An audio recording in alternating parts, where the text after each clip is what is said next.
बहुत बहुत शुक्रिया आपका कि आपने एक अहम मौजू पर मुझे बोलने का मौका इनायत फरमाया। और बड़े अफसोस की बात है कि बड़ी धूमधाम से हुकूमत की तरफ से इस बात को रखा गया, मगर 30 से ज़्यादा एमपी यहाँ पर मौजूद नहीं हैं। मैडम, पहले तो मैं वज़ीर आज़म की इस बात की मजम्मत करता हूँ और उनको बताना चाहूँगा कि जिना के बारे में उन्होंने जो कहा था, हम तो जिना के सख्त मुखालिफ है, इसलिए भारत को अपना वतन माने, मगर 42 में आपके प्यारे वीर और जिना की पार्टी ने नॉर्थ वेस्ट फ्रंटियर, सिंध और बंगाल में मिलकर हुकूमत चलाई और उस हुकूमत ने 1.5 लाख हिंदू और मुसलमानों को अंग्रेजों की फौज में शामिल कराया ताकि वो लड़े। तो किसी शायर ने अच्छा कहा था वजीर आजम के बारे में कि फरेब देकर जमाने को पारसा ना बनिए, इन्हें कहो कि वो बंदा बने खुदा ना बने, अमीर शहर यही चाहता या हजरत कि हमारी चीख गले में रहे सदा ना बने। दूसरी बात मैडम, हमारे वजीर दिफा जनाब राजनाथ सिंह साहब ने बड़ा ही अजीब व गरीब और तकलीफ दे बात कही उम्मुल मोमिनीन के बारे में और उम्मुल किताब के बारे में। उम्मुल मोमिनीन उनको कहते हैं जो हमारे प्रॉफिट मोहम्मद सल्लल्लाहु अलैहि वसल्लम की वाइफ हैं। वो हम तमाम मुसलमानों की माँ, हम उनको तस्वुर करते हैं, मगर हम उनकी इबादत नहीं करते, हम अपनी माँ की इबादत नहीं करते। उम्मुल किताब कुरान है, हम कुरान की इबादत नहीं करते, कुरान अल्लाह का बिजावा कलाम है। तो उसके बारे में भी शायर ने अच्छा कहा कि खबर नहीं जिन्हें अपने दीन व मजहब की, हमें वो दीन का मतलब सिखाने निकले हैं। अहम बात यह है कि मैडम, हमारे मुल्क का आइन का इस लफ्ज से आगाज होता है वी द पीपल। इसका आगाज भारत माता के नाम से नहीं होता है। हमारे संविधान का जो प्रियम्बल है वो क्या कहता है? Liberty of thought, expression, belief, faith and worship. अगर दस्तूर का ये पहला सफा ये बात करता है तो फिर कैसे किसी शहरी को किसी खुदा, देवी, देवता की इबादत करने पर या सजदा करने पर मजबूर किया जा सकता है? आप ही की पार्टी से आज की जो बातें हुई है इसी कब हो रही हैं। हमारे कॉन्स्टिट्यूंट असेंबली में मैडम एक मोहतरमा थी रोहिणी कुमार चौधरी ने एक तजवीज़ दी थी कि प्रियम्बल में किसी देवी के नाम से शुरू हो। उन्होंने खास तौर से वंदे मातरम का जिक्र किया, मगर उसको कबूल नहीं किया गया। फिर केवी कामत साहब ने एक तजवीज़ दी कि इट्स सिटीजन्स को बदलकर हर सिटीजन्स किया जाए और खुदा के नाम से शुरू किया जाए, वो तरमीम को मुस्तरद कर दिया गया। हमारे संविधान का उसूल यह है कि भारत क्या है, उसकी अवाम है, अवामी कानून की मुसन्निफ है, अवाम की मर्जी से सबसे बालातर है, अवामी हाकिम है। मुल्क किसी खुदा, देवी, देवता, मजहबी इलामत के नाम से नहीं चलता, ना मुल्क किसी एक मजहब की मिल्कियत है। इसीलिए बाबा साहब अम्बेडकर ने क्या कहा था? उन्होंने मदर इंडिया के नजरिए को मुस्तरद किया। बाबा साहब ने एक नई इस्तिलाह वजह कर दी और कहा कि भैक्षित भारत, ये बाबा साहब अम्बेडकर ने कहा। अब मैडम, अगर मजहबी आजादी इस आइन का बुनियादी उसूल है तो सवाल ये पैदा होता है कि उस वक्त हमारे जो कॉन्स्टिट्यूंट असेंबली के प्रेसिडेंट थे जनाब राजेंद्र प्रसाद साहब ने किस बुनियाद पर वंदे मातरम को कौमी तराना करार दिया? ना तो कोई सेक्यूरिटी रेजोल्यूशन है इसके बारे में। मैडम, मैं आपको बताना चाहूंगा कि जुडिशरी क्या कहती है। बीजू इमैनुअल केस है 1986 का, जिसमें जिहोवा विटनेस ने कहा कि मैं नेशनल एंथम के वक्त खड़े रहूंगी, पढ़ूंगी नहीं। सुप्रीम कोर्ट ने कहा कि उसने कोई गुनाह नहीं किया। वहीं एक 2017 का केस है अश्विनी उपाध्याय का केस सुप्रीम कोर्ट का, उन्होंने कहा गाइडलाइंस दिए जाएं वंदे मातरम पर, सुप्रीम कोर्ट ने नहीं कह दिया।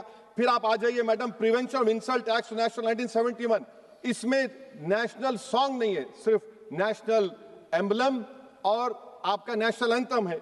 फिर आप आ जाइए 40th अमेंडमेंट आर्टिकल 51 है, 76 में पास हुआ, उसमें भी इसका कोई जिक्र नहीं है। मैडम, मैं आपके सामने बताना चाहूंगा कि हमारा भारत एक इसका मजमुआ क्या है। इसमें हिंदू है, मुसलमान है, सिख है, ईसाई है, जैन है, एथिस्ट है, मेहनतकश है, किसान, गरीब, मजलूम और दलित है। मगर अगर जो तकारीर आज हमने यहाँ पर सुनी और बाहर जो सुनते हैं, अगर भारत को देवी कहने और उसके आगे सजदा करने, तो दरअसल कौम परस्ती को, वतन से मोहब्बत को मजहब में तब्दील कर रहे, और फिर यहाँ पर बोल रहे कि अगर भारत में रहना है तो वंदे मातरम गाना पड़ेगा। भाई, ये तो संविधान के खिलाफ है, सुप्रीम कोर्ट के जजमेंट के खिलाफ है। अगर वंदे मातरम मैडम कौमियत का मियार है तो फिर सवाल ये है कि हजरत मोहानी की कौमियत क्या थी जिसने इनकलाब जिंदाबाद का नारा दिया? अगर यूसुफ मेहरली ने quit India Simon go back का नारा दिया तो उसकी कौमियत क्या थी? अगर हैदराबाद से मौलवी अलाउद्दीन जो मक्का मस्जिद का पहला मुजरिम है काला पानी में, और तूबेबाज खान जो मारकर लाश को लटका दिया गया था हैदराबाद में 8 दिन तक, उसकी कौमियत क्या थी? अगर इनायतुल्लाह काफी जो जिहाद का फतवा अंग्रेजों के खिलाफ दिया मुरादाबाद में, जब उनको 2 दिन में फांसी की सजा दी गई, और जब फांसी की सजा के ओर जा रहे हैं तो इनायतुल्लाह मौलाना काफी की जबान पर क्या था? वो रसूलुल्लाह हमारे प्रॉफिट की नात पढ़ रहे थे। क्या पढ़ रहे थे? कोई गुल बाकी रहेगा ना चमन रह जाएगा, पर रसूलुल्लाह का दीन हसन रह जाएगा। तो उनकी कौमियत क्या थी? माल्टा की जेल में महमूदुल हसन, हुसैन अहमद मदनी 6 महीने माल्टा की जेल की ग्राउंड में पड़े रहे, उनकी कौमियत क्या थी? अल्लामा फजले खैराबादी का वो सेल काला पानी का पुकार पुकार कर इनसे पूछ रहा है, जो वहीं पर मर गए, खबर वहां पर है, बताओ मेरी कौमियत क्या थी? मैडम, मैं एक मुसलमान हूं, मैं इस्लाम को मानने वाला बावकार इंसान हूं, और मेरे मजहब की बुनियादी तालीम तौहीद है, ला इलाहा इल्लल्लाह, नहीं है कोई खुदा सिवा अल्लाह के। और कुरान में अल्लाह क्या बोल रहा? इय्याका नाबुदु इय्याका नस्तईन, तुम मेरी इबादत करो, मुझे मानो। मुझे कहां से मिल रहा? आर्टिकल 25 से मिल रहा है। मुझे कहां से मिल रहा है? Liberty of thought, expression, belief, faith and worship से मिल रहा है। तो इसको जोड़ना ये बहुत ही खतरनाक होगा। और हमारे प्रॉफेट मोहम्मद सल्लल्लाहु अलैहि वसल्लम जब मदीने को गए तो उन्होंने उस वतन के लिए दुआ की, कहा कि अल्लाह मदीने की मोहब्बत हमारे दिलों में और इजाफा कर दे, मक्के से ज्यादा कर दे। तो ये इस्लाम, मुसलमान होना, हमारे ईमान में मुल्क की मोहब्बत बीच में नहीं आती, और मुल्क से मोहब्बत है और रहेगी हमेशा, क्योंकि ये अजीम कुर्बानियां यहां पर शामिल है जिन्होंने जंग आजादी में हिस्सा नहीं लिया। आज अगर वो वतन की मोहब्बत का दर्ज देंगे तो बड़ा गलत होगा। मैडम, मैं आपके सामने एक चीज पढ़ूंगा। 1937 रविंद्रनाथ टैगोर ने लेटर लिखा सुभाष चंद्र बोस को, मैं सिर्फ किसी ने नहीं पढ़ा ये। क्या कहा टैगोर साहब ने? But parliament is a place of union for all religious groups and there the song can not be appropriate. When Bengali Muslims show sign of stubborn fanaticism, we regard it intolerable. When we too copy them and make unreasonable demands, it will be self-defeating. ये मैं इसको ले करूंगा madam, आप देख लीजिए। फिर दूसरी तरफ मैडम आप आ जाइए, मैं यहाँ पर बैठकर, हाँ, जितने तकारीर यहाँ पर हुए सब जनगण मन पर तनकीद किए। तो मैडम मुझे ये कहना पड़ेगा कि जनगण मन पर आप लोग इतनी तकलीफ क्यों उठा रहे हैं? आखिर इतनी तकलीफ क्यों है? तो मैं जब जाकर देखा तो मुझे 28 दिसंबर का ऑर्गेनाइजर मैगजीन का आर्टिकल मिला, जिसमें ऑर्गेनाइजर लिखता है कि what is the moral sanction behind government choice of Jana Gana Mana, except that it can be made an item of entertainment at the sumptuous parties thrown by government officials. आप बताइए, इसका बोलेंगे आप? और फिर उसके काइंड कैसा करते हैं? It will mean we can not love our motherhood. Madam please, it will mean that Vande Mataram is buried alive with the word Jangan Mana on the tombstone, for the tomb will also be of Jangan Mana of the will of the people. इस पर आप क्या बोलेंगे? Madam, मैं आपको ये बताना चाह रहा हूं कि वतन की मोहब्बत हमारे लिए बहुत अहम है, मगर ये बताइए हमको कि अभी मैडम यहाँ पर आनंद मठ के बारे में बहुत कुछ कहा गया। मैं सिर्फ 2 मिसालें आपको देता हूं। आनंद मठ के पेज नंबर 70 और 80 को पढ़ लीजिए। इसके बाद सनातन जहां मुसलमानों के घर पाते थे, इन्हें आग लगा देते थे। आप पेज नंबर 98 पढ़िए। हमें सिर्फ इन मुसलमानों को जड़ से खत्म करना है क्योंकि खुदा के दुश्मन बन चुके हैं। फिर आप पेज नंबर 115-16 दीजिए। फिर मुख्तलिफ इलाकों में मुसलमानों को सदा देने के लिए भेजे जाते, जहां मुसलमान आबादी नजर आती जला दिया जाता। फिर आप देख लीजिए मैडम, सफे नंबर 120 पेज 120, बंकिम लिखते हैं कि सनातियों को मालूम नहीं था कि अंग्रेज हिंदुस्तान को निजात दिलाने वाले हैं। ये आप क्यों कर रहे हैं? अब आप मैडम, मैं आपको पेपर्स दे कर दूंगा। मैडम, भारत में हमारी आजादी इसलिए आई और बरकरार रही कि हमने मुल्क और मजहब को एक चीज नहीं बनाया। हमने ऐलान किया कि हमारी मुल्क मुख्तलिफ तबकात मज़ाहिब पर मुश्तमिल है। हमारे मुश्तरका तकदीर हमारी कौमियत का सरचश्मा है। यह खास जबान, सखावत या मजहब नहीं है। अगर वंदे मातरम का मतन कौम और मजहब को एक बना देता है, अगर हम इसे टेस्ट बनाते हैं वफादारी का, तो फिर मान लीजिए कि यह गांधी, अंबेडकर, टैगोर, बोस और लाखों आजादी के सिपाहियों की सोच को छोड़कर गोडसे की सोच की हिंदू कौमी परस्ताना, मैडम खत्म कर रहा हूं, कौमी हिंदू कौम परस्ताना को इख्तियार करेंगे। मुझे वतन से बेइंतहा मोहब्बत है मैडम, और इंशाल्लाह हमेशा रहेगी। मगर बावजूद इसके कि मेरी मस्जिद, मेरी इबादत गाह, मेरे कपड़े, मेरे कारोबार पर हमले होते, मगर मैं फिर भी कहता हूं कि वतन मेरा, हर वतन को हम छोड़कर नहीं जाएंगे। मगर हुब्बुल वतनी का क्या मुतालबा है? हुब्बुल वतनी ये कहता है कि वतन से मोहब्बत है तो जुल्म को खत्म करो, गरीबी को खत्म करो, बेरोजगारी को खत्म करो, जबर का खात्मा करो, अमन का गहवारा बनाओ, पाकिस्तान की दहशतगर्दी को खत्म करो, एक्सप्लॉयटेशन को रोको, शरारत को रोको, मुल्क के खिलाफ की जाने वाली साजिश खत्म करो। मैडम, भारत एक चमन है जहां पर हर फूल को खिलना चाहिए और अगर कोई इस फूल के अगर पूरे फूल खिलेंगे तो उसकी खुशबू से ये वतन मौतर होगा, मगर अगर इस चमन का माली ये कहेगा कि एक ही फूल खिलेगा, तो मैं जिम्मेदारी के साथ कह रहा हूं, अगर एक ही फूल खिलेगा तो वो सहरा बन जाएगा और माली माली नहीं रहेगा, वो जल्लाद कहलाएगा। तो इसीलिए मैडम हम उम्मीद करते हैं कि हुकूमत इस पर जोर जबर ना करे। मेरा राइट है, यकीनन मैं जानता हूं कि आजादी के लड़ाई में वंदे मातरम का नारा था, मगर अगर आप इसको जबर करेंगे तो ये संविधान के खिलाफ है। वफादारी का सर्टिफिकेट हमसे मत लीजिए मैडम, खत्म कर रहा हूं, वफादारी का सर्टिफिकेट हमसे मत लीजिए। आपके बुजुर्गों के कोई एक किताब में लिख के क्या लिखा बता दीजिए, कहां पर क्या लिखा हुआ है। तो मैं मैडम मैं इस शेर पर अपनी बात को खत्म कर रहा हूं मैडम, मैं इस शेर पर अपनी बात को खत्म कर रहा हूं मैडम, मैं अपनी बात को खत्म कर देता हूं मैडम, क्योंकि आप बहुत जल्दी में हैं। कि भारत जिंदाबाद, हिंदू मुसलमान जिंदाबाद, दलित जिंदाबाद, ईसाई जिंदाबाद, आदिवासी जिंदाबाद, जो किसी खुदा को नहीं मानते वो भी जिंदाबाद, और मैडम सब पिछड़ा सब आ गया इसमें। तो हम उम्मीद करते कि इस रूह को आप समझेंगे, अगर आप सिर्फ अपनी आइडियोलॉजी को लेकर चलेंगे। और आखिर में मैडम, जनाब बंकिम चंद्रा साहब के बारे में मैं आपके सामने डॉक्यूमेंट लेकर रहा हूं कि उन्होंने बीए का एग्जाम पास नहीं किया था, 7 मार्क्स से फेल हो गए थे, ये भी रख रहा हूं। तो आप जिसको लिटरेरी जायंट बता रहे ये नहीं है। बहुत बहुत शुक्रिया।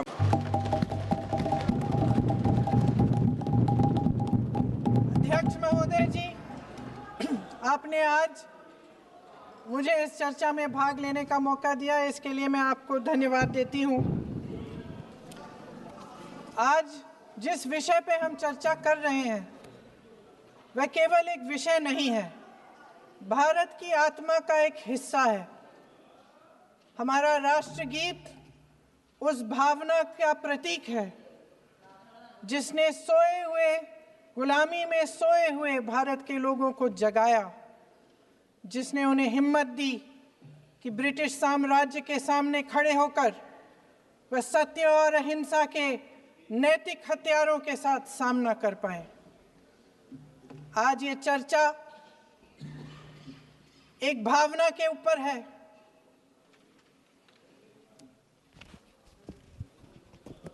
और जब हम वंदे मातरम का नाम लेते हैं तो वही भावना हमारे दिल में उजागर होती है। जब हम वंदे मातरम का नाम लेते हैं तो हमें उस पूरे इतिहास की याद आती है जो स्वतंत्रता संग्राम का इतिहास था, उसकी पीड़ा, उसका संघर्ष, उसका साहस, उसकी नैतिकता, उसका जो बल था कि ब्रिटिश साम्राज्य उसके सामने झुका। अध्यक्ष महोदय, वंदे मातरम उस आधुनिक राष्ट्रवाद की अभिव्यक्ति है जिसने भारत के लोगों को एक राजनीतिक और नैतिक आकांक्षा से जोड़ा,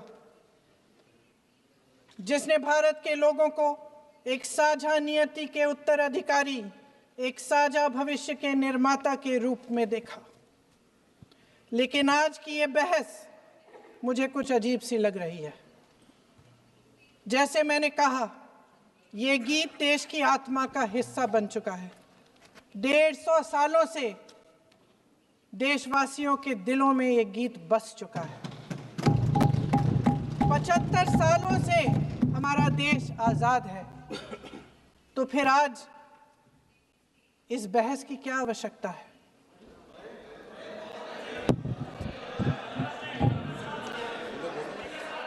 हमारा यहाँ मकसद क्या है? जनता से हमें दिया गया दायित्व, जनता का विश्वास, उनके प्रति हमारी जिम्मेदारी, हम किस तरह से इसका इस्तेमाल कर रहे हैं, हमें ये सोचना चाहिए। क्योंकि अब इस मोड़ पर हम इस सदन में अपने राष्ट्रगीत पर भी बहस करेंगे।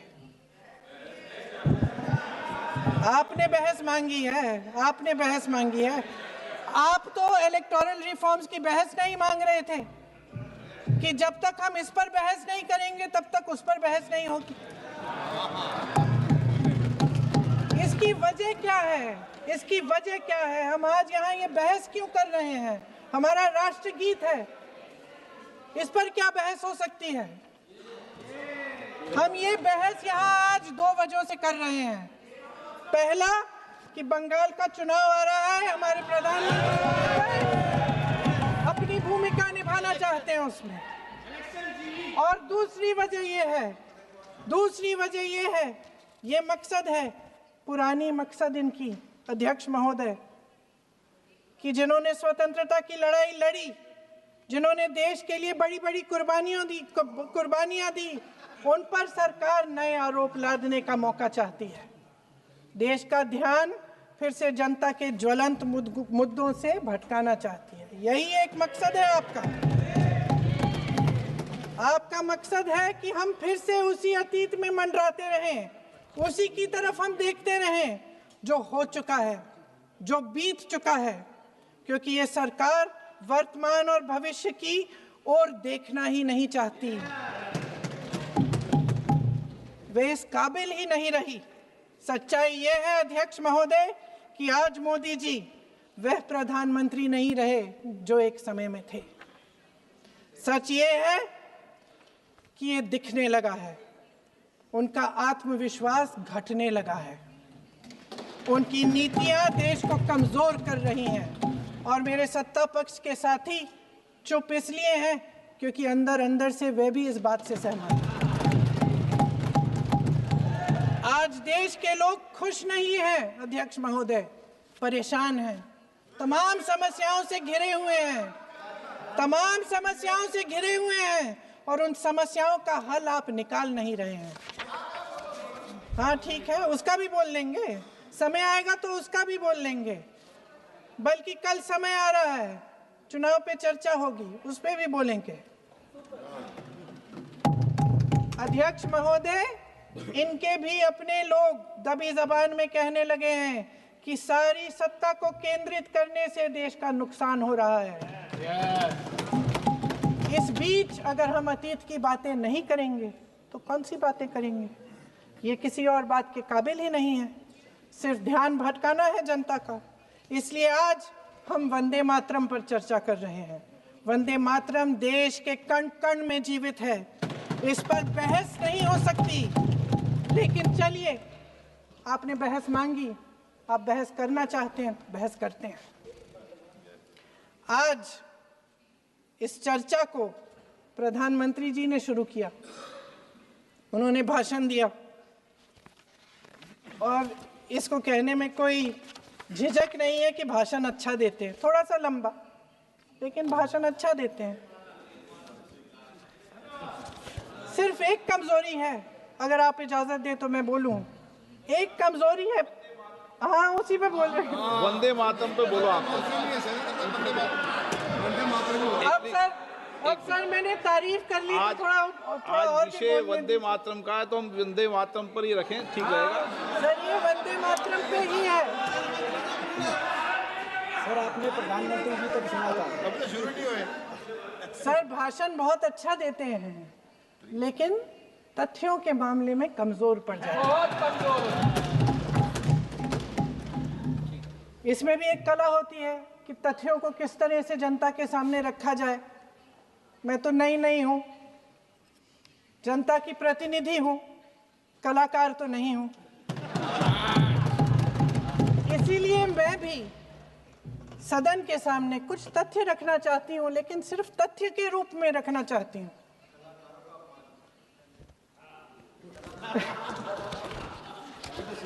मैं उदाहरण दूं, उदाहरण दे देती हूँ। सर मांग रहे हैं सर वंदे मातरम के बारे में, वंदे मातरम की जो सालगिरह पे आपने एक बड़ा कार्यक्रम आयोजित किया था, उसमें प्रधानमंत्री जी ने भाषण दिया।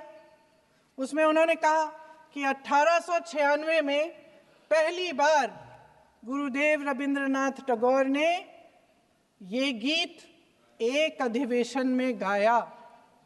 उन्होंने ये नहीं बताया कि कौन सा अधिवेशन था, हिंदू महासभा का अधिवेशन था, आरएसएस का अधिवेशन था, किस बात से कतरा रहे थे कि ये कांग्रेस का अधिवेशन था। और उदाहरण दूं कि मैं अपना भाषण जारी रखूं?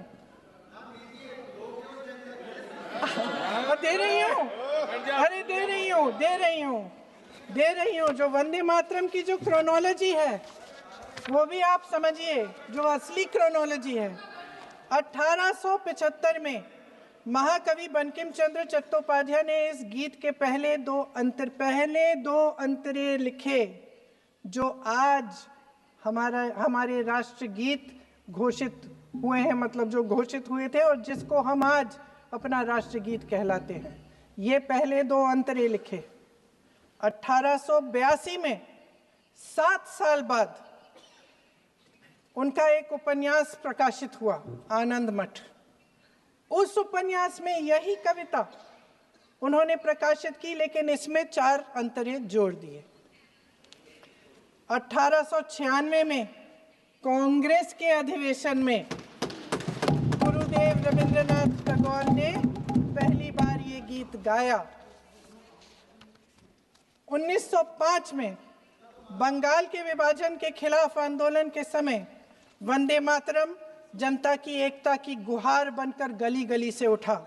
गुरुदेव रविंद्रनाथ टैगोर जैसे महान स्वतंत्रता सेनानी इस गीत को खुद गाते हुए बंगाल की सड़कों पर उतरे। विद्यार्थियों से लेकर किसानों तक, व्यापारियों से लेकर वकीलों तक, हर कोई ये गीत गाने लगा। इस गीत की शक्ति को समझिए। ब्रिटिश साम्राज्य इसको सुनकर कांपता था और हमारे देशवासी इसको सुनकर वे मन बनाते थे, वे हिम्मत बनाते थे कि इस भयंकर साम्राज्य के खिलाफ सत्य और अहिंसा के नैतिक हथियारों को लेकर शहीद होने की तैयारी करते थे। ये गीत मातृभूमि के लिए मर मिटने की भावना को जगाता है। इस गीत की शक्ति ये है, इस गीत का हमारे देश से जुड़ाव ये है। लेकिन 1930 के दशक में हमारे देश में जब सांप्रदायिक राजनीति उभरी, तब ये गीत विवादित होने लगा। 1937 में, अब ये मैं दूसरा उदाहरण देने वाली हूँ क्योंकि प्रधानमंत्री जी ने अपने भाषण में इसका उल्लेख किया और गलत किया, इसीलिए मैं इसके जो सच्चे जो तथ्य हैं वो आपके सामने रख रही हूँ। 1937 में नेताजी सुभाष चंद्र बोस कांग्रेस का अधिवेशन कलकत्ता में होने जा रहा था, उसका आयोजन कर रहे थे। तो जो मोदी जी ने पत्र सुनाया सदन में 20 अक्टूबर का और कहा कि जवाहरलाल नेहरू जी ने नेताजी को ये चिट्ठी लिखी और ये कहा कि इस पर चर्चा होनी चाहिए, उससे पहले 3 दिन पहले नेताजी सुभाष चंद्र बोस ने पंडित जवाहरलाल नेहरू को एक चिट्ठी लिखी थी, जिसका जिक्र आपके प्रधानमंत्री ने नहीं किया। और इस चिट्ठी में सुन लीजिएगा,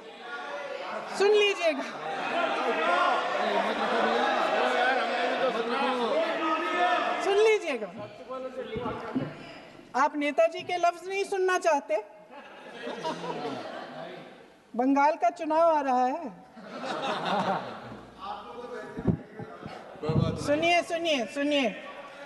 सुनिए।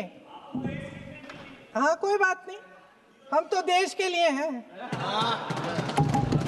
हम देश के लिए हैं। आप चुनाव के लिए हैं, हम देश के लिए हैं। हम जितने भी चुनाव हारे, हम यहाँ बैठे रहेंगे और आपसे लड़ते रहेंगे और आपकी विचारधारा से लड़ते रहेंगे। अपने इस देश के लिए, अपनी इस मिट्टी के लिए लड़ते रहेंगे। आप हमें रोक नहीं सकते।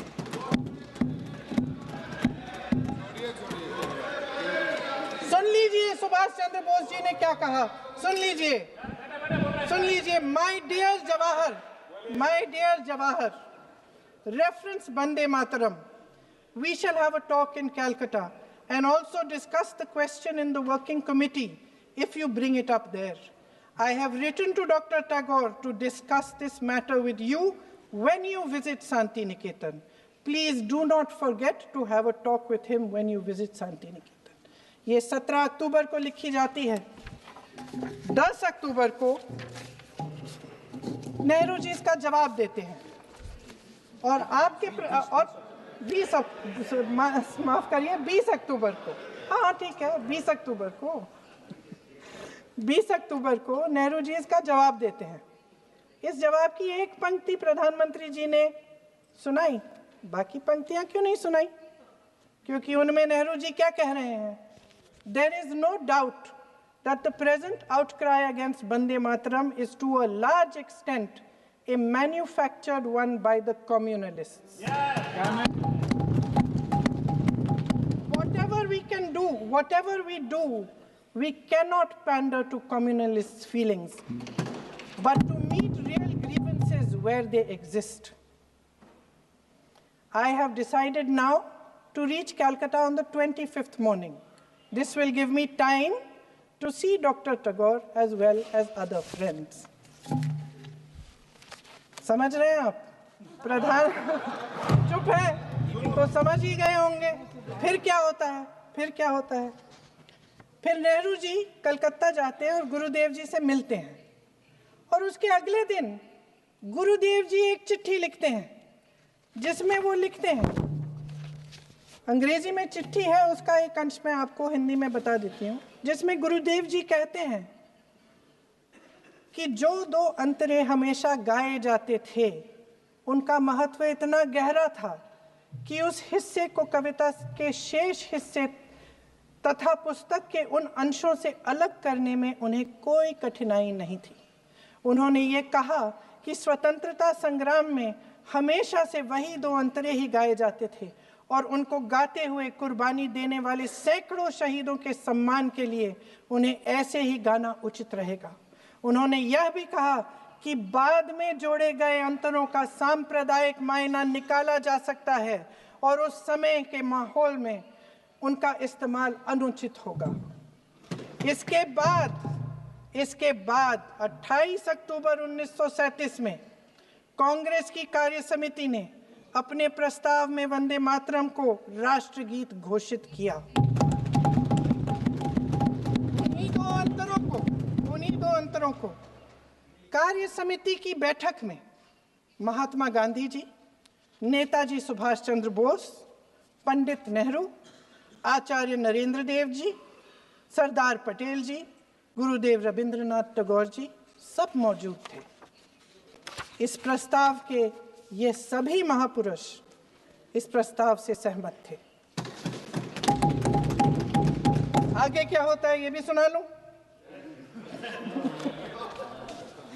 भारत की आजादी के बाद जब इसी गीत के इन्हीं दो अंतरों को 1950 में डॉक्टर राजेंद्र प्रसाद जी ने संविधान समिति में भारत का राष्ट्रगीत घोषित किया, तब लगभग यही महापुरुष मौजूद थे। इनके साथ साथ B.R. अम्बेडकर जी भी सभा में थे और इनके साथ साथ मेरे सत्ता पक्ष के साथियों के नेता श्री श्यामा प्रसाद मुखर्जी भी मौजूद थे।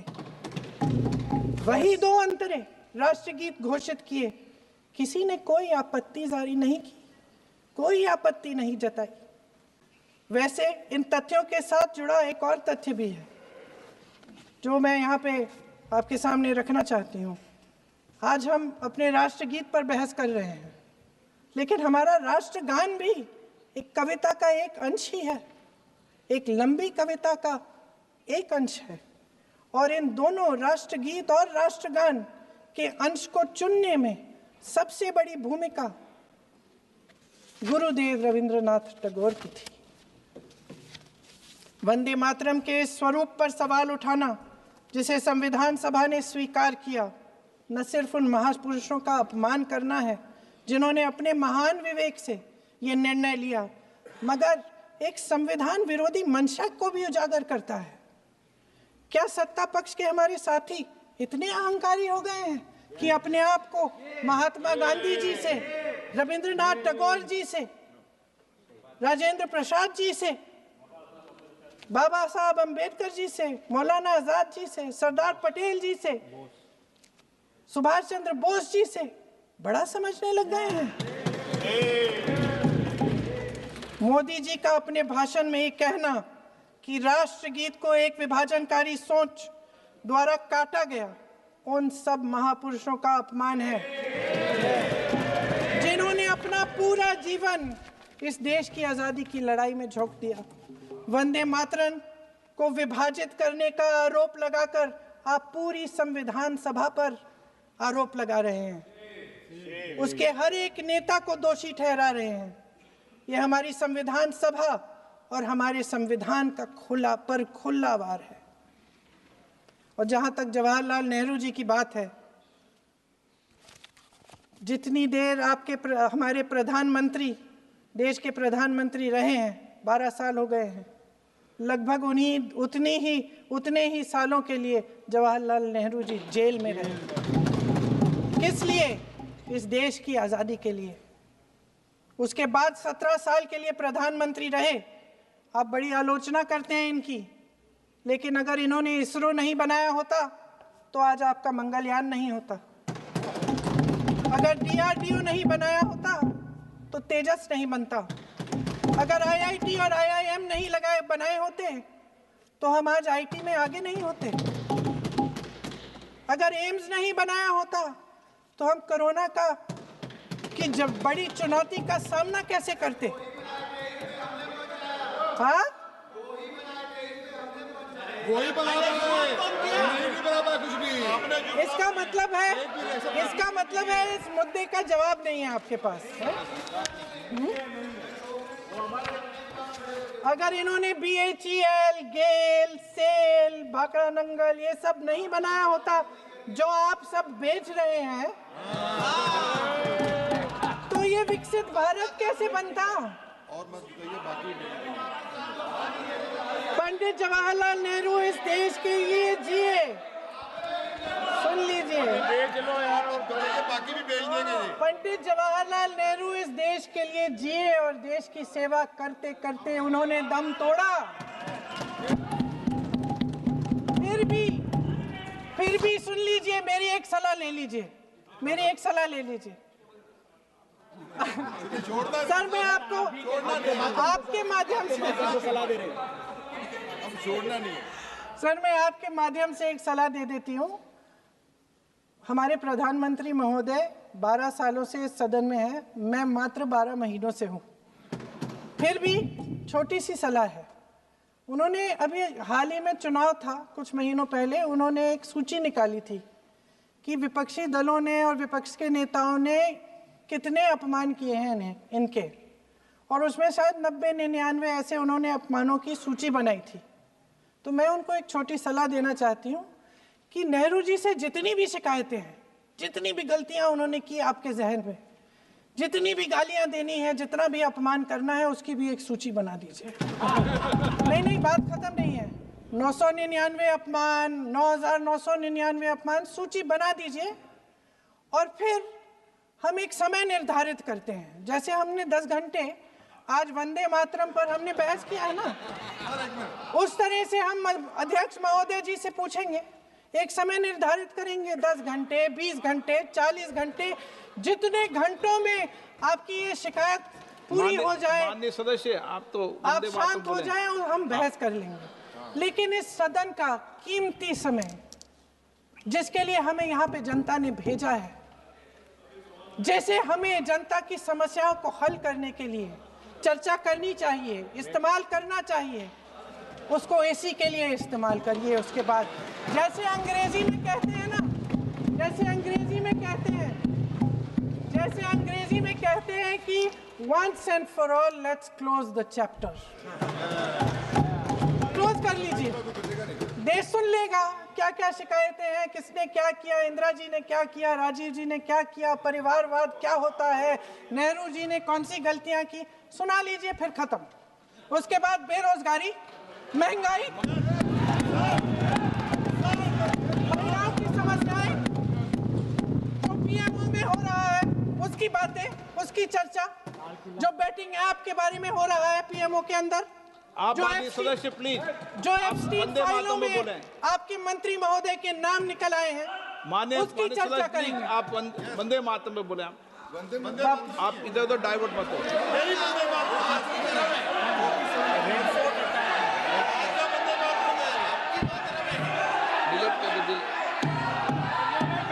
क्या हो गया? आप 1 मिनट, हाँ कर दो। क्या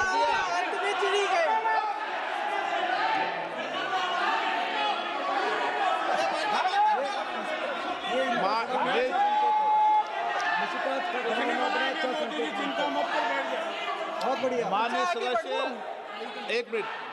माननीय सदस्य, आगे बढ़ूं, आप महोदय, आगे वंदे बढ़ूं। मातरम पर सार्थक चर्चा करें।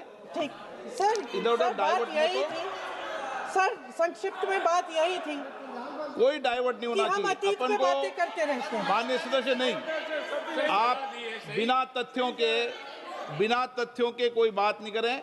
आप वंदे मातरम पे बोले उचित रहेगा।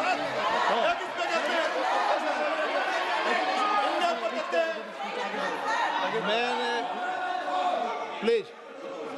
अध्यक्ष महोदय, मैं आपकी बात मानती हूं, लेकिन बिना तथ्य के बहुत सालों के लिए ये हम पर आरोप डाल रहे हैं। हम चुपचाप सुनते हैं, इनको भी थोड़ी सी संतुलन होनी चाहिए। सुनने की थोड़ी सी हिम्मत होनी चाहिए। ये राजनीति है, हम बोलेंगे, आप आप वंदे बोलेंगे। मातरम बोलें। ठीक। वंदे मातरम सर। महोदय, आज की ये बहस सिर्फ ध्यान भटकाने के लिए की जा रही है, क्योंकि ये सरकार इस देश के वर्तमान की असलियत छिपाना चाहती है। आज देश का युवा कितना परेशान है, कितनी मुश्किल में है। पेपर लीक होते रहते हैं, बेरोजगारी है, महंगाई इतनी बढ़ चुकी है। इसकी चर्चा हम सदन में क्यों नहीं कर रहे हैं? आरक्षण के साथ जो हो रहा खिलवाड़ है, उसकी चर्चा हम यहाँ क्यों नहीं कर रहे हैं? महिलाओं की बात होगी, बड़े बड़े ऐलान होंगे, मगर उनकी परिस्थितियों को सुधारने के लिए कोई ठोस कदम यहाँ क्यों नहीं उठाया जा रहा है? इन्हीं दरवाजों के बाहर खड़े होकर पत्रकार तरह आपने कहा कि आरोप मत लगाइए बगैर तथ्य के, तो मैं बोलूं कि नहीं बोलूं? नहीं, बिल्कुल नहीं। नो, आप उधर की बात मत बोलो। आप जल्दी से बोल लेते हो, फिर आप सदन में बंद जो कर कुछ देना। भी बोले वो तथ्यों से बोले। आपको हर चीज ऑथेंटिक करनी पड़ेगी, इसलिए आप तथ्यों से बोले। अच्छा सर, बड़े बड़े शहरों में प्रदूषण है, लेकिन हम इस सदन में बैठकर सिर्फ छोटी छोटी बातें करेंगे। जी, जो अतीत की बातें हैं ना, जो बार बार आप चाहते हैं कि हम पीछे देखें, लेकिन हम आगे भविष्य की बात, वर्तमान की बात, जो असली समस्याएं हैं उनकी बात न करें, ये छोटी बात होती है। आप में हिम्मत है तो भविष्य की बात करिए, हिम्मत है तो बात करिए कि बेरोजगारी क्यों है, कि पेपर लीक क्यों होते हैं। आप चेयर को एड्रेस करें। आपको अच्छा, खत्म कर लेती हूँ, चेयर के एड्रेस करो आप। अध्यक्ष महोदय जी, सच्चाई ये है कि इनका शासन दमन का शासन है। इनकी राजनीति दिखावे की राजनीति है, इवेंट मैनेजमेंट की राजनीति है, चुनाव से चुनाव तक राजनीति है, तरह तरह के ध्यान भटकाने वाले मुद्दों की राजनीति है। वंदे मातरम इस देश की उन्हीं उम्मीदों की गुहार है जिन्हें आपका शासन हर रोज ठुकरा रहा है। आज भी सरहद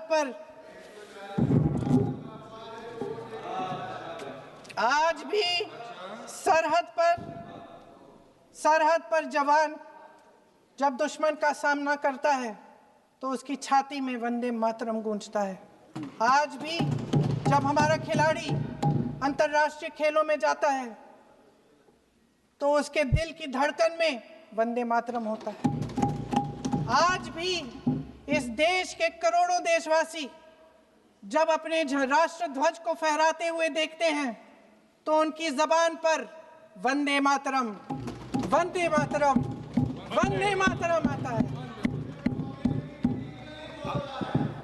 कांग्रेस के हर एक अधिवेशन में 1905 से लेकर आज तक सामूहिक तौर पर वंदे मातरम गाया जाता है। आपके अधिवेशनों में गाया जाता है कि नहीं, ये बताइए। अपने देश की आत्मा के इस महामंत्र को विवादित करके आप एक बहुत बड़ा पाप कर रहे हैं। इस पाप में कांग्रेस पार्टी शामिल नहीं होगी। ये राष्ट्रगीत वंदे मातरम हमेशा से हमें प्यारा है, हमेशा से हमारे लिए पवित्र रहा है और हमेशा के लिए हमारे लिए पवित्र रहेगा। धन्यवाद।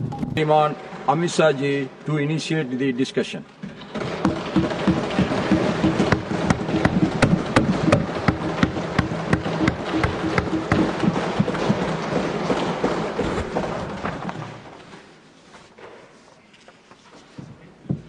सभापति महोदय, यह सदन जब से बना तब से कई सारे ऐतिहासिक पल इस सदन ने जिए भी हैं और सदन की कार्यवाही के माध्यम से राष्ट्र जीवन की स्मृति में वो समाहित भी हुए हैं। मेरा मानना है कि ये जो आपका निर्णय है, सदन का निर्णय है कि वंदे मातरम के 150वें साल के प्रवेश पर ये महान सदन वंदे मातरम के भाव के लिए, वंदे मातरम के यशोगान के लिए और वंदे मातरम को चिरंजीव बनाने के लिए एक चर्चा करे और इस चर्चा के माध्यम से विशेषकर हमारे देश के बच्चे, किशोर, युवा, आने वाली पीढ़ियों तक वंदे मातरम का आजादी के लिए योगदान, वंदे मातरम गान की रचना में राष्ट्रभक्ति और राष्ट्र की संस्कृति के प्रति समर्पण का जो भाव है, उसका आने वाले महान भारत की रचना में योगदान, इसके संकल्प के साथ जुड़ाव, ये सभी चीजों से हमारी आने वाली पीढ़ियां भी युक्त हो। इसलिए मैं आपका और सदन के सभी सदस्यों का हृदयपूर्वक बहुत बहुत अभिनंदन करना चाहता हूं कि आज ये चर्चा यहां पर आकार ले रही है। महोदय, हम सब सौभाग्यशाली हैं कि हम एक ऐतिहासिक पल के साक्षी भी बन रहे हैं और इसमें हिस्सा भी ले रहे हैं। ये महान सदन में जब वंदे मातरम की चर्चा हो रही है, तब कल कुछ सदन सदस्यों ने लोकसभा में प्रश्न उठाया था कि आज वंदे मातरम की चर्चा, वंदे मातरम पर चर्चा की जरूरत क्या है। महोदय, वंदे मातरम पर चर्चा की जरूरत, वंदे मातरम के प्रति समर्पण की जरूरत वंदे मातरम बना तब भी थी, आजादी के आंदोलन के वक्त भी थी, आज भी है और जब 2047 में महान भारत की रचना होगी तब भी रहे। क्योंकि ये अमर कृति मां भारती के प्रति, भारत माता के प्रति समर्पण, भक्ति और कर्तव्य के भाव जागृत करने वाली कृति है। इसलिए जिनको आज वंदे मातरम की चर्चा क्यों हो रही है वो समझ में नहीं आ रहा है। मुझे लगता है कि उन्होंने नए सिरे से अपनी समझ पर ही सोचने की जरूरत है। कुछ लोगों को इसमें दिखता है कि बंगाल में चुनाव आने वाला है, इसलिए वंदे मातरम की चर्चा हो रही है। वो वंदे मातरम के महिमा मंडन को बंगाल के चुनाव के साथ जोड़कर कम करना चाहते हैं। ये सही है कि वंदे मातरम की रचनाकार बंकिम बाबू बंगाल में पैदा हुए, बंगाल में गीत की रचना हुई और आनंद मठ जिसमें बाद में वंदे मातरम समाहित हुआ, उसकी पृष्ठभूमि भी की बंगाल थी। मगर जब वंदे मातरम का प्रकटीकरण हुआ, वंदे मातरम बंगाल तक सीमित नहीं रहा था, देश तक भी सीमित नहीं रहा था।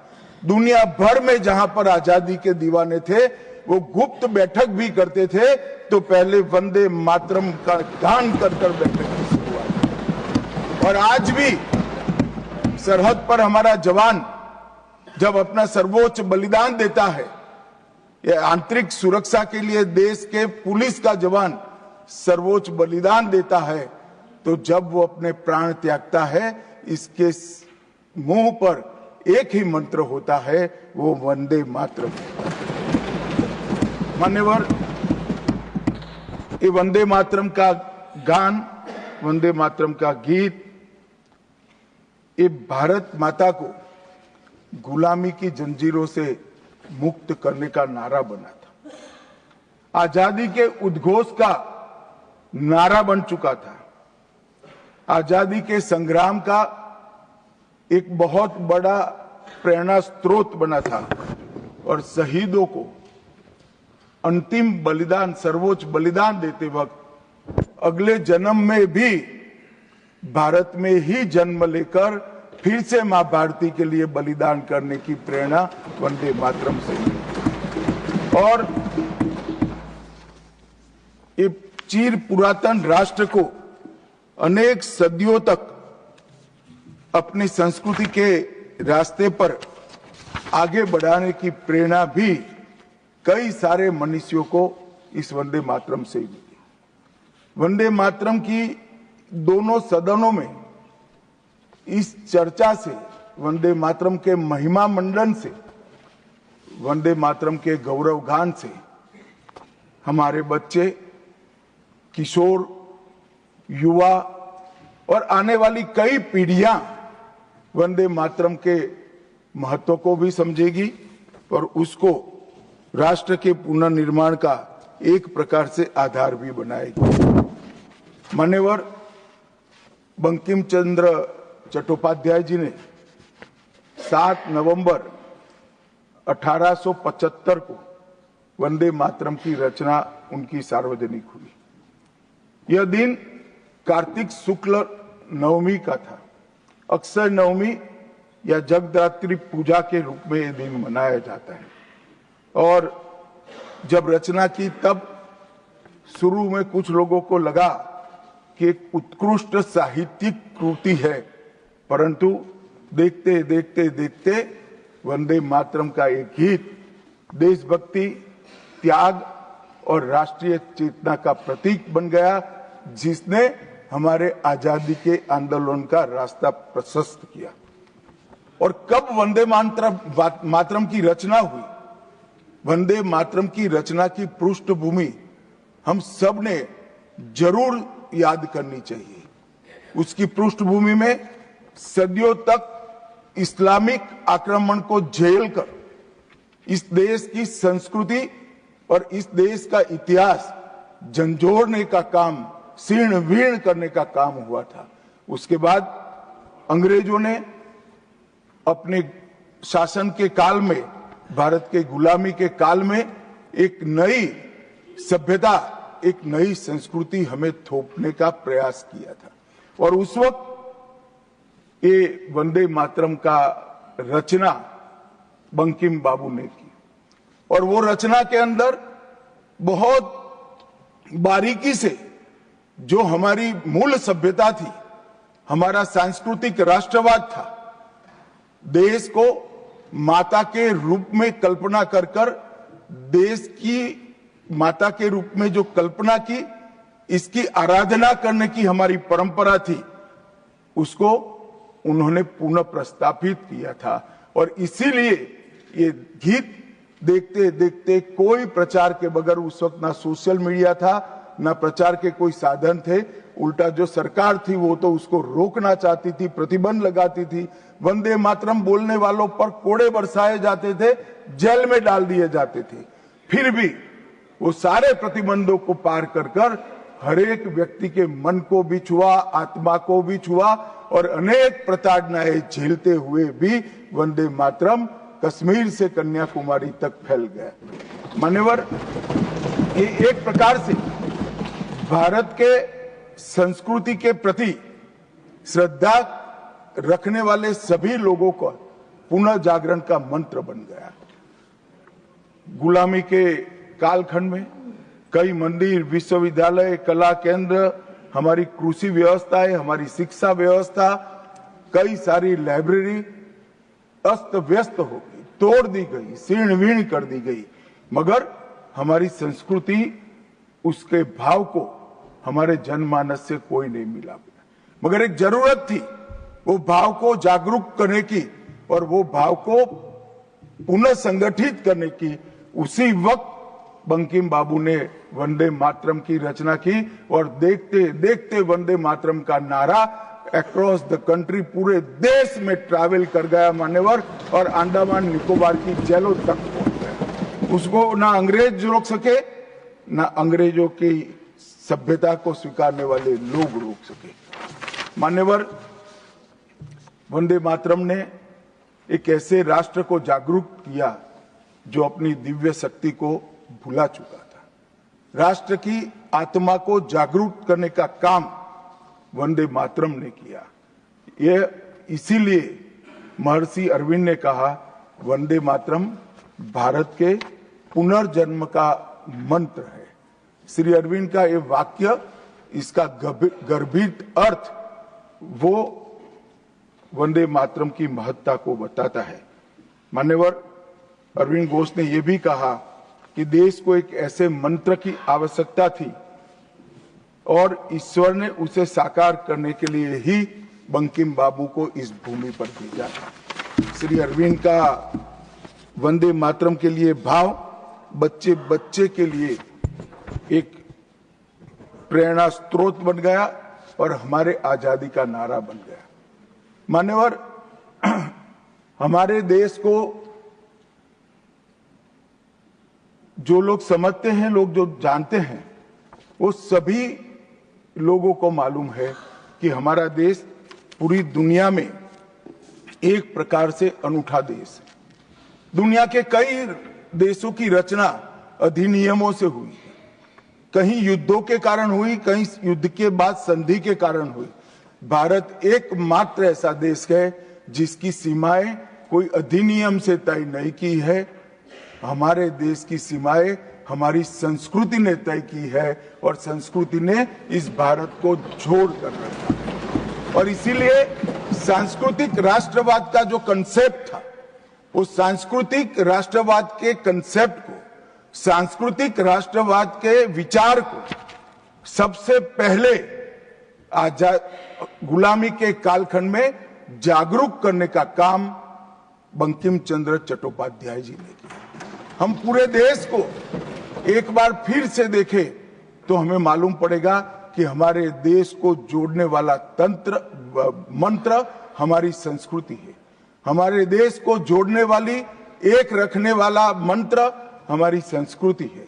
और इसी के कारण वंदे मातरम का जो उद्घोष हुआ, उसने सांस्कृतिक राष्ट्रवाद के सिद्धांत को पहली बार एस्टैब्लिश करने का काम किया। जब अंग्रेजों ने वंदे मातरम पर कई सारे प्रतिबंध लगाए, तब बंकिम बाबू ने एक पत्र में लिखा था, मुझे कोई आपत्ति नहीं है, मेरे सभी साहित्य को गंगा जी में बहा दिया जाए। यह मंत्र वंदे मातरम अनंत काल तक जीवित रहेगा। यह एक महान गान होगा और लोगों के हृदय को जीत लेगा और भारत के पुनर्निर्माण का यह मंत्र बनेगा। आज हम देख रहे हैं कि बंकिम बाबू के वो शब्द सच हुए हैं।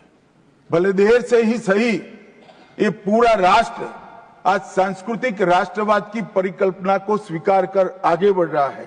और मान्यवर, हम सब जो भारत माता की संतानें हैं, वो मानते हैं कि ये देश कोई जमीन का टुकड़ा नहीं है। वो उसको हम माँ के रूप में देखते हैं और उसका भक्ति गान भी करते हैं, और वो भक्ति गान की अभिव्यक्ति ही वंदे मातरम। मान्यवर, आज मैं सदन में जब ये चर्चा हो रही है तब बताना चाहता हूं, वंदे मातरम की रचना में हमारे जीवन में देश की, भारत माता की कल्पना का जो योगदान है, उसको बहुत अच्छे तरीके से भावना के साथ वर्णन किया है। जल, फल और समृद्धि तीनों की दायिनी भारत माता को बताया गया। शोभित पुष्पों से मन को प्रफुल्लित करने वाली भी भारत माता को बताया गया। सरस्वती, लक्ष्मी, दुर्गा, ये तीनों का जो स्वरूप है वो भारत माता है। एक प्रकार से हमारा समृद्धि, हमारी सुरक्षा, हमारा ज्ञान, हमारा विज्ञान, ये सब भारत माँ की ही कृपा है और उसकी आराधना से ही प्राप्त हो सकता है। इतना बड़ा एक संकल्प बंकिम बाबू ने रखा। दुर्गा की वीरता, लक्ष्मी की संपन्नता और सरस्वती की मेघा, ये तीनों हमें भारत माँ की कृपा ही दे सकती है, या मिट्टी ही दे सकती है। इसीलिए इसको बार बार प्रणाम करना चाहिए, माँ को प्रणाम करना चाहिए। मान्यवर, एक प्रकार से जिसकी उद्घोषणा 150 साल पहले बंकिम बाबू ने की, ये विचार तो बहुत चिर पुरातन है। रामायण के अंदर प्रभु श्री राम ने भी जब उनको सलाह दी गई कि इतनी वैभवशाली लंका है, आप लंका जीत ही लिए हो, तब अयोध्या जाकर क्या करना है, यहीं रह जाते हैं। तब उन्होंने कहा कि माता और मातृभूमि ईश्वर से भी बड़ी होती है, मैं माता और मातृभूमि का त्याग करूं। मातृभूमि के महिमा मंडन प्रभु श्री राम ने भी किया। मातृभूमि का महिमा मंडन आचार्य शंकर ने भी किया और मातृभूमि का महिमा मंडन आचार्य चाणक्य ने भी किया। ये सभी ने समय समय पर हमारे अस्तित्व को मातृभूमि के साथ जोड़ने का काम किया। मातृभूमि ही हमें पहचान देती है, वो ही हमें भाषा देती है, वो ही सभ्य जीवन जीने की संस्कृति का आधार बनाती है और वो ही हमारे जीवन को ऊपर उठाने का अवसर देती है। इसलिए मातृभूमि से ज्यादा कुछ हो नहीं सकता। ये भाव जो चिर पुरातन भाव था, उसको बंकिम बाबू ने पुनर्जीवित किया और वो घनघोर रात्रि जैसे गुलामी के कालखंड के अंदर जैसे एक बिजली प्रकाश फैला देती है, उसी प्रकार से वंदे मातरम के गान ने घनघोर अंधेरे के अंदर, जन जन के अंदर गुलामी की मानसिकता छोड़कर आजादी की प्राप्ति, स्वराज की प्राप्ति का एक जोश जगाने का काम किया। मान्यवर, महर्षि अरविंद ने वंदे मातरम को गीत नहीं, हमारी आध्यात्मिक शक्ति का प्रतीक माना। उन्होंने बहुत सुंदर तरीके से वर्णन किया है कि स्थूल, सूक्ष्म और कारण तीनों प्रकार से वंदे मातरम भारत की शक्ति को जगाता है। स्थूल शरीर, वंदे मातरम का उच्चारण हमारी शरीर में शक्ति और उत्साह भरता है। राष्ट्रभक्ति की क्रिया प्रक्रिया शक्ति को जगाती है। सूक्ष्म शरीर हमारे भावनाएं, हमारे विचारों को वो शुद्ध करता है और हमारी चेतना को वो जागरूक करता है। और कारण आध्यात्मिक शरीर में भी उन्होंने कहा कि बंकिम बाबू एक ऋषि चेतना से प्राप्त मेघा से ही वंदे मातरम की रचना की है। और बहुत अच्छे तरीके से उन्होंने कहा, यह गीत केवल देशभक्ति की, देश प्रेम की अभिव्यक्ति नहीं है, बल्कि भारत माता की दिव्य शक्ति का आह्वान है। भारत की मूल चेतना, सनातन शक्ति, उसको पुनर्जीवित करने का ये वंदे मातरम मंत्र है। और इसीलिए आजादी के वक्त सभी हमारे नेताओं ने वंदे मातरम को आजादी के आंदोलन का आधार बनाने का काम किया। कई सारे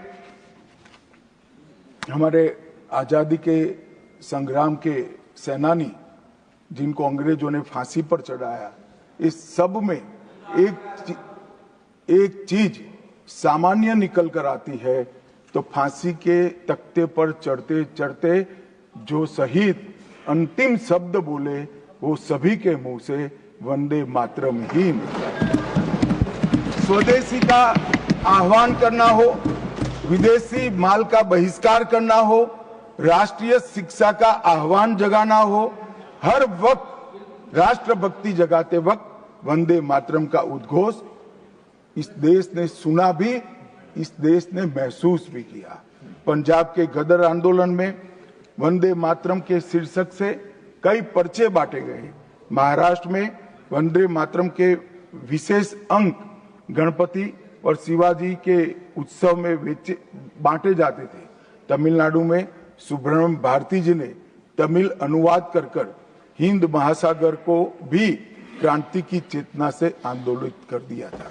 मान्यवर, 1907 में कलकत्ता में वंदे मातरम नाम का एक अंग्रेजी अखबार शुरू हुआ, जिसके संपादक महर्षि अरविंद थे। ब्रिटिश सरकार ने उसको सबसे खतरनाक राष्ट्रवादी पत्र माना। वो राष्ट्रवादी भी कहते थे और खतरनाक भी कहते थे। और श्री अरविंद पर राजद्रोह का मुकदमा भी चला और उनको सजा भी गई। अंततोगत्वा उसको प्रतिबंधित कर दिया। मान्यवर, कांग्रेस के अधिवेशनों ने भी वंदे मातरम के महिमा मंडन को, वंदे मातरम के गान को गाया। 1896 में गुरुवर टैगोर ने कांग्रेस अधिवेशन में इसको पहली बार सार्वजनिक रूप से गाया।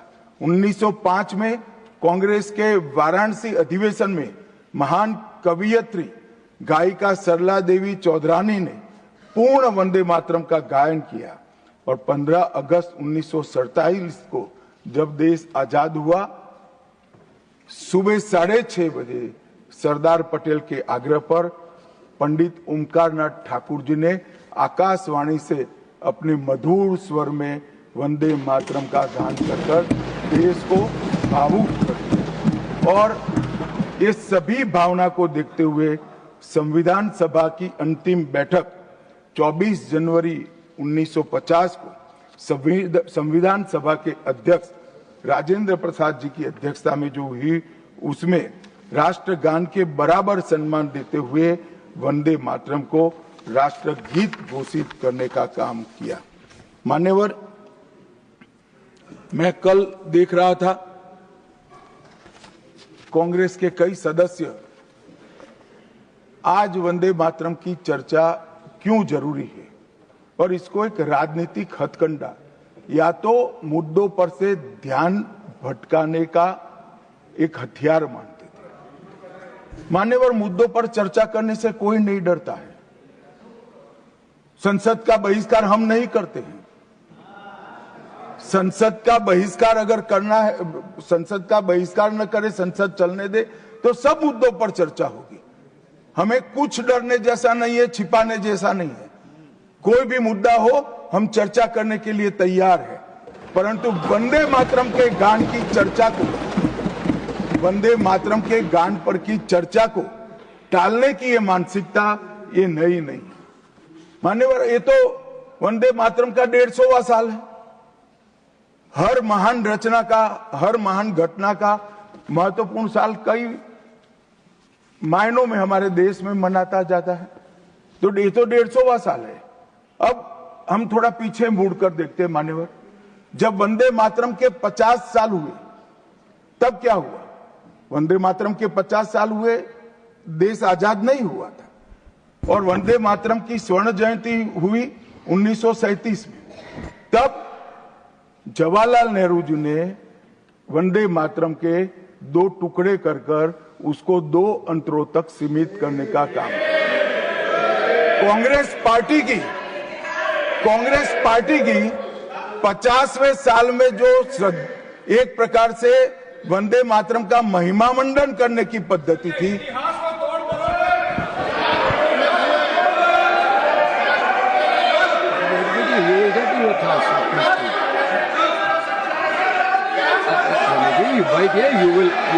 you will get your chance to speak, na? Unless he yields, unless he yields, how I can? Unless he yields, how I can? मान्यवर, 1 मिनट में उनको बहुत समय दिया गया, अपने समय पर बोले ना, मुझे कोई आपत्ति नहीं। आपका समय, खड़गे साहब, आपका समय आएगा। Garge ji, सभापति you are महोदय, going to get your time. Please wait. Garge ji, you are going to get your time. Please wait. Let him speak.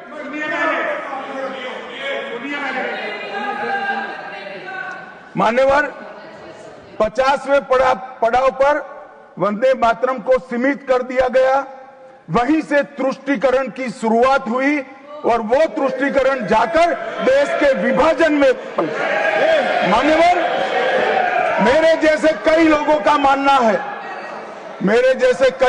मानना है, कांग्रेस पार्टी को पसंद आए ना आए, अगर वंदे मातरम के तुष्टीकरण की नीति के तहत 2 टुकड़े न करते तो देश का बंटवारा नहीं होता, आज देश पूरा हो। मान्यवर, 50 साल के बाद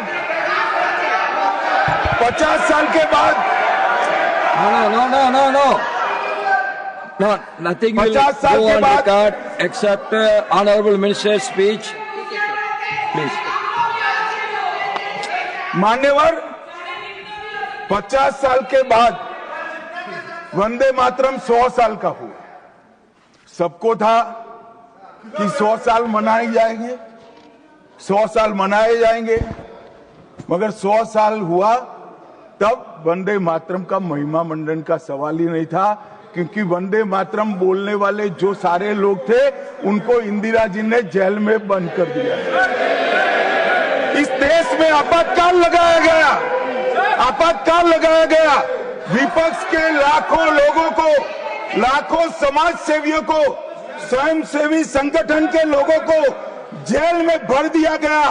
कोई कारण के बगैर अखबारों पर ताले लगा दिए गए।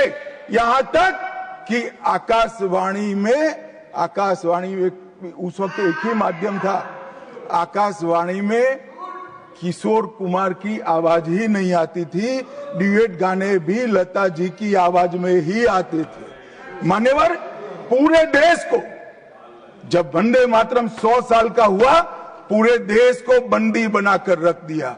और कल 150वां साल है। 150वें साल में लोकसभा में चर्चा हुई। साहब, ये कांग्रेस पार्टी की स्थिति देखिए। जिस कांग्रेस पार्टी के अधिवेशनों की शुरुआत गुरुवर टैगोर जैसे लोग वंदे मातरम गाकर कराते थे। वंदे मातरम कांग्रेस पार्टी के आजादी के आंदोलन का एक मंत्र बना था। वो वंदे मातरम के महिमा मंडन करने के लिए जब लोकसभा में चर्चा हुई, गांधी परिवार के दोनों सदस्य नदारद थे, दो में से एक भी। वंदे मातरम का विरोध आज भी जवाहरलाल नेहरू से लेकर आज के कांग्रेस के नेतृत्व तक कांग्रेस के खून के अंदर बसा। मान्यवर,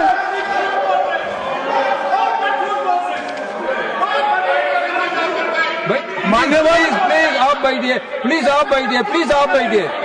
मान्यवर, मैं तथ्यों के आधार पर कहता हूं, कांग्रेस पार्टी की एक नेत्री ने बैठ जाओ रामदास।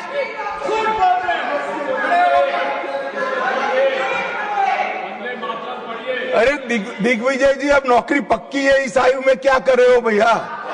अब नहीं जाएगी नौकरी।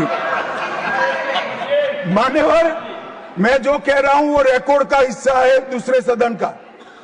मान्यवर, दूसरे सदन की चर्चा में कांग्रेस पार्टी की एक प्रमुख नेत्री ने कहा है कि वंदे मातरम की आज चर्चा की कोई जरूरत नहीं है। मुझे मालूम नहीं पड़ता कि वंदे मातरम से नो रमेश क्या कहा? जयराम रमेश जी, प्लीज बैठिए, प्लीज आप बैठिए जी। साहब, माननीय सदस्य जयराम जी का प्रॉब्लम है कि वो सिर्फ विपक्ष की ही बात सुनते हैं, अपने नेताओं की बात को सुनते नहीं है। मैंने ऐसा नहीं कहा, आपने कहा है। मैंने ऐसा कहा कि लोकसभा में चर्चा में कांग्रेस पार्टी की एक प्रमुख नेत्री ने कहा है कि अभी इस समय वंदे मातरम की चर्चा की कोई जरूरत नहीं। ये रिकॉर्ड पर है, रिकॉर्ड पर।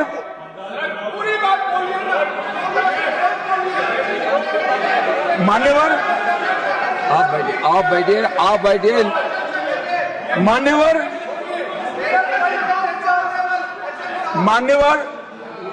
जिस गीत को, जिस गान को महात्मा गांधी ने राष्ट्र की शुद्धतम आत्मा से जुड़ा हुआ गीत कहा, बिपिन चंद्र पाल ने एक राष्ट्र धर्म है जिसमें राष्ट्रभक्ति और कर्तव्य दोनों समाहित है, जिसकी अभिव्यक्ति वंदे मातरम करता है, वो वंदे मातरम का टुकड़ा करने का काम भी कांग्रेस पार्टी ने किया था। मान्यवर, अंतर्राष्ट्रीय स्तर पर भी वंदे मातरम ने हमारे आजादी के आंदोलन को गति देने का काम किया।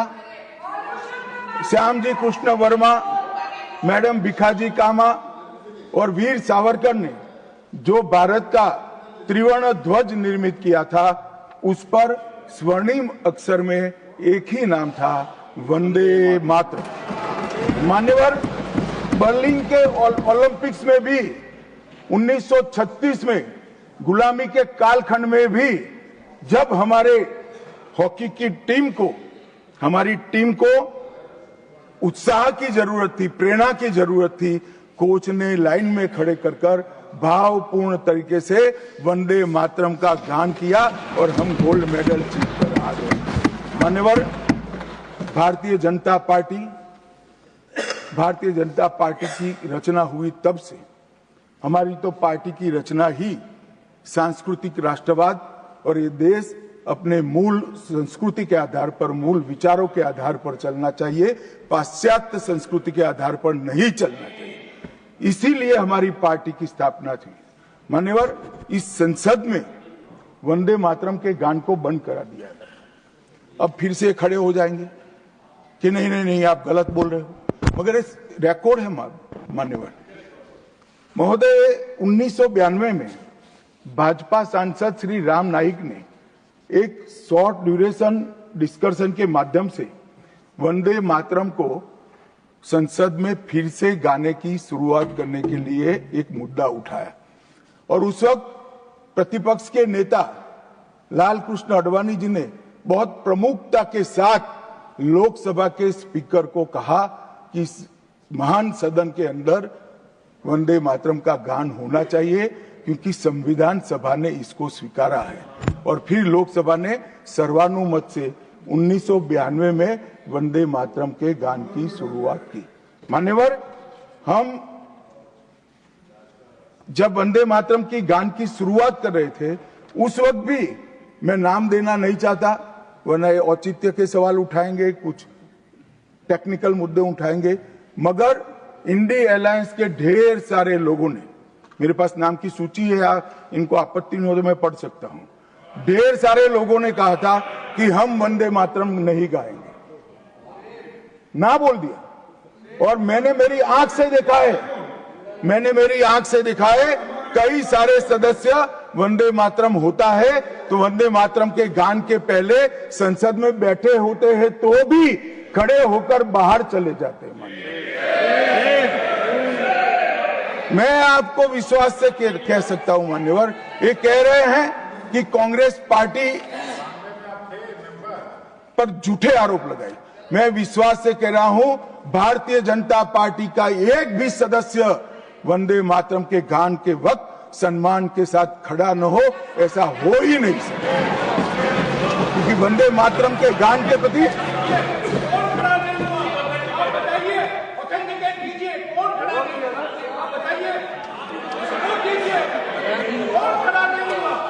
आप बैठिए, आप बोथ बैठिए प्लीज, आप बोथ बैठिए प्लीज।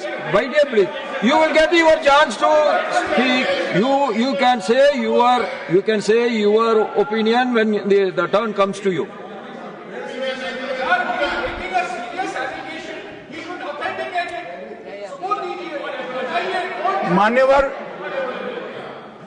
मान्यवर, अरे सुनो तो, बोल क्या करते हो भैया, मुझे सुनो तो।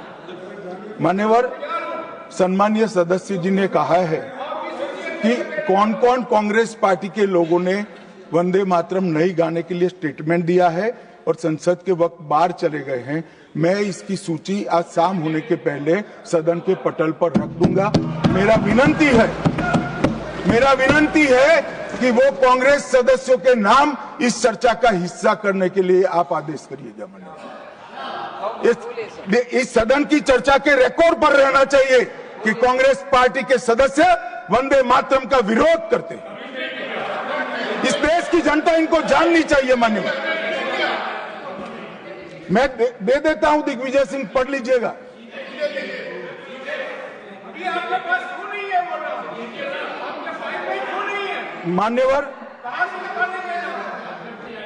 मान्यवर वंदे बंकिम चंद्र चटर्जी की, चट्टोपाध्याय जी की 130वीं जयंती पर हमारी सरकार ने, डाक विभाग ने एक स्टैंप जारी किया। स्वतंत्रता की 75 की वर्षगांठ के उपलक्ष्य में हर घर तिरंगा का अभियान भी हमने करा और उस वक्त हमारे प्रधानमंत्री जी ने जनता का आह्वान किया था कि तिरंगा फहराते वक्त वंदे मातरम बोलना नहीं भूलना चाहिए। और मान्यवर, ये वंदे मातरम की 150वीं वर्षगांठ, उसको भी भारत सरकार बहुत अच्छे तरीके से हमने मनाने का तय किया है। 1 अक्टूबर 2025 को केंद्रीय मंत्रिमंडल ने पूरा वर्ष वंदे मातरम के यशोगान में मनाया जाएगा, इसका प्रस्ताव पारित किया। 24 अक्टूबर 25 को राष्ट्रीय और अंतर्राष्ट्रीय स्तर पर समन्वयित कार्यक्रमों की रूपरेखा तय की गई। माननीय प्रधानमंत्री जी ने भारत माता को पुष्पांजलि देकर 7 नवंबर 25 को नई दिल्ली में ये वर्ष का शुभारंभ किया। उसका चरण 1 नवंबर में हो चुका है, चरण 2 जनवरी 26 में होगा, चरण 3 अगस्त 26 में होगा और चरण 4 नवंबर 26 में होगा। स्मारक डाक टिकट का वो भी हम जारी कर चुके हैं, सिक्का भी जारी कर चुके हैं। वंदे मातरम नाद एकम रूप अनेकम ऐसे शीर्षक से 75 वादकों द्वारा विशेष सांस्कृतिक प्रस्तुतिकरण की रचना भी हो चुकी है और सुबह 10 बजे उस दिन 7 नवंबर को देश भर में सामूहिक वंदे मातरम का गान भी भारत सरकार के आह्वान पर देश की जनता ने किया। मान्यवर, वंदे मातरम के 150 वर्ष, इसकी डॉक्यूमेंट्री और प्रदर्शनी बनाई गई है हर जिला सेंटर पर और हो सके तो तहसील सेंटर पर उसको दिखाया जाएगा। डिजिटल मोड पर करोड़ों लोगों को वो प्रदर्शनी भी भेजी जाएगी। ऑल इंडिया रेडियो, दूरदर्शन और FM चैनलों पर विशेष कार्यक्रमों को प्रसारित करने का हमने आयोजन किया है। प्रेस सूचना ब्यूरो द्वारा टायर T2 और टायर 3 शहरों में चर्चा सभाएं का आयोजन होने वाला है। सभी भारतीय दूतावासों में वंदे मातरम आधारित सांस्कृतिक संध्याएं आयोजित होने वाली है। Vande Mataram salute to mother earth के तहत वृक्षारोपण अभियान चालू है। हाईवे पर देशभक्ति आधारित वंदे मातरम के इतिहास को दर्शाते हुए भित्ति चित्र भी हम रखने वाले हैं।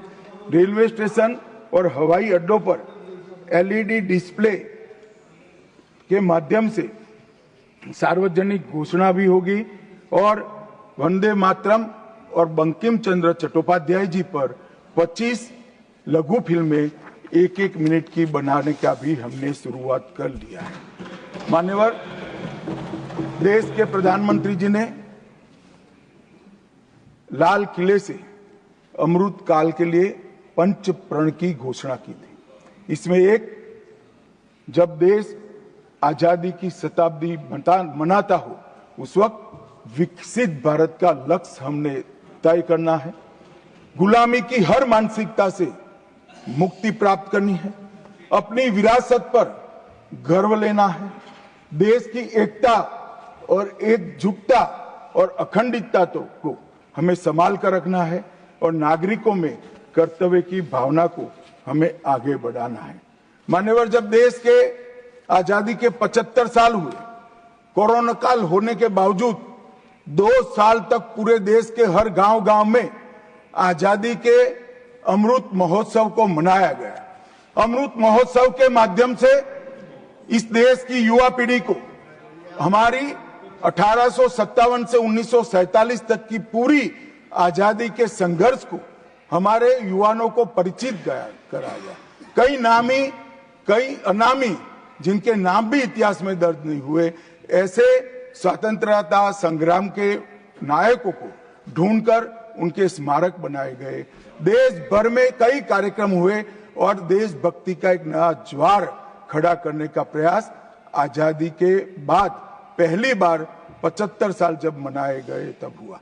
और वहां से अटके नहीं, माननीय प्रधानमंत्री जी ने अमृत काल का विचार रखा। आजाद हुए तब से 75 साल जितनी भी सरकारें आई, अच्छा काम किया, सबने देश को बहुत आगे बढ़ाया है। हमने हमारे लोकतंत्र को पाताल से भी गहरा पहुंचाया है। हमारे लोकतंत्र की जड़ें आज मजबूत हो चुकी है मान्यवर। मगर 75 से 100 साल का एक कालखंड अमृत काल के रूप में इसका नामकरण प्रधानमंत्री नरेंद्र मोदी जी ने करा और देश के युवाओं के सामने एक संकल्प रखा मान्यवर कि आजादी का अमृत महोत्सव से आजादी की शताब्दी तक ये जो पूरा कालखंड है वो देश को महान बनाने का कालखंड के रूप में हम उसको चैलेंज के रूप में लेंगे, एक चुनौती के रूप में लेंगे। और जब आजादी की शताब्दी मनाई जाएगी, ये देश पूरे विश्व में हर क्षेत्र में नंबर 1 पर होगा। ऐसे देश और मान्यवर संकल्प आज प्रधानमंत्री जी का अकेले का नहीं है, कोई एक पॉलिटिकल पार्टी का नहीं है। कुछ लोग भले उसको राजनीतिक नारा समझते हो, मगर ये संकल्प 140 करोड़ भारतीयों का संकल्प है और ये पूरा होकर, और इसीलिए ये दैव योगी ही है कि जब अमृत काल हम मना रहे हैं तभी वंदे मातरम के 150वां साल आज आया है। और फिर से एक बार इसके माध्यम से हम राष्ट्रभक्ति को जगाने का काम करेंगे। मान्यवर, मैंने पहले भी कहा कि वंदे मातरम काल बाह्य कभी नहीं होगा। उसकी रचना हुई तब भी उसकी इतनी ही जरूरत थी जितनी आज है। और मान्यवर, उस जमाने में वंदे मातरम देश को आजाद बनाने का कारण बना और अमृत काल में देश को विकसित और देश को महान बनने का नारा वंदे मातरम बनेगा, इसका मुझे पूरा विश्वास है। और मैं मानता हूं कि सदन में बैठे हुए सभी सदस्यों की साझी जिम्मेदारी है कि हम बच्चे के मन में वंदे मातरम के संस्कार पुनः जागृत करें, हर युवा के मन में वंदे मातरम के नारे को प्रस्तापित करें, हर किशोर को वंदे मातरम की व्याख्या के रास्ते पर अपना जीवन समर्पित करने के लिए उसको प्रेरित करें। और वंदे मातरम का ये उद्घोष ही हमारे आजादी के सेनानियों ने जो भारत की कल्पना की थी वो भारत की रचना का कारण बनेगा। और मैं मानता हूं कि सदन की भावना हमारी युवा पीढ़ी तक विशेषकर पहुंचेगी, इसका मुझे पूरा विश्वास है। आपने मुझे समय दिया, इसलिए मैं आपका पूरा धन्यवाद कर मेरी वाणी को